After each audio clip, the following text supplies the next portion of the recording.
Sa cellphone video na ini, mahiling ang mga nagrasay na darakulang gapo sa gilid kan tinampo sakop kan Barangay Cobo, Pandan, Catanduanes, na nangyari pasado alas 10 nin banggikan na kaaging Lunes, Disyembre 25. Sigun sa Municipal Disaster Risk Reduction and Management Council, sarong concerned citizen ang nakapagpaabot sa indakan insidente. Alaga Disyembre 26 na ninda ini nabiripikar, dangan tulos man na nagkondisir nin clearing operation na nagdurar nin haros 3 oras. Base sa impormasyon, nasa 20 metros man ang lawig kan nangyaring landslide na posibleng kausakan sunod-sunod na pag-uuran.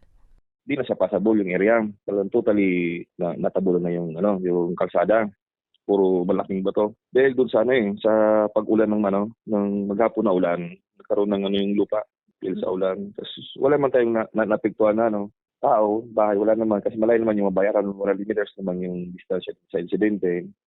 Sa talakan MDRRMO, iniyan primerong beses na nagkaigwadig din in landslide. Maswerte man na mayong nalugada na motorista o individual sa pangyayari. Kaya bilang pag-iingat, nagbugtak na nin road signages ang otoridad nga ni mas maimpormaran ang mga motorista. Dakula pa kaya ang posibilidad na maotro ang siring na pangyayari urog pang may mga nahihiling pasindang indikasyon.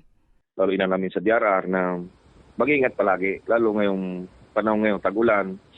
Talagang may mga portion tayo dito na prone sa landslide, prone din sa baha, prone din sa storm surge. So, maging alerto lang ang mga tao. Then, nag-issue din ang DRR ng mga hotlines number sa Bureau of Fire, sa DRR, sa police, sa munisipyo, sa ospital.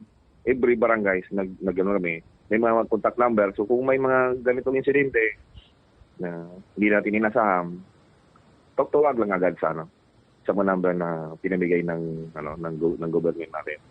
Sa presente, pasabol o naaagihan na kan mga motorista ang nasambit na porsyon. Sa ibong kaini, liwat na nagpatalid ang MDRRMO Pandan sa publiko na mas maging rigmat sa pagmamaneho, urog na kun maagi sa nasambit na lugar.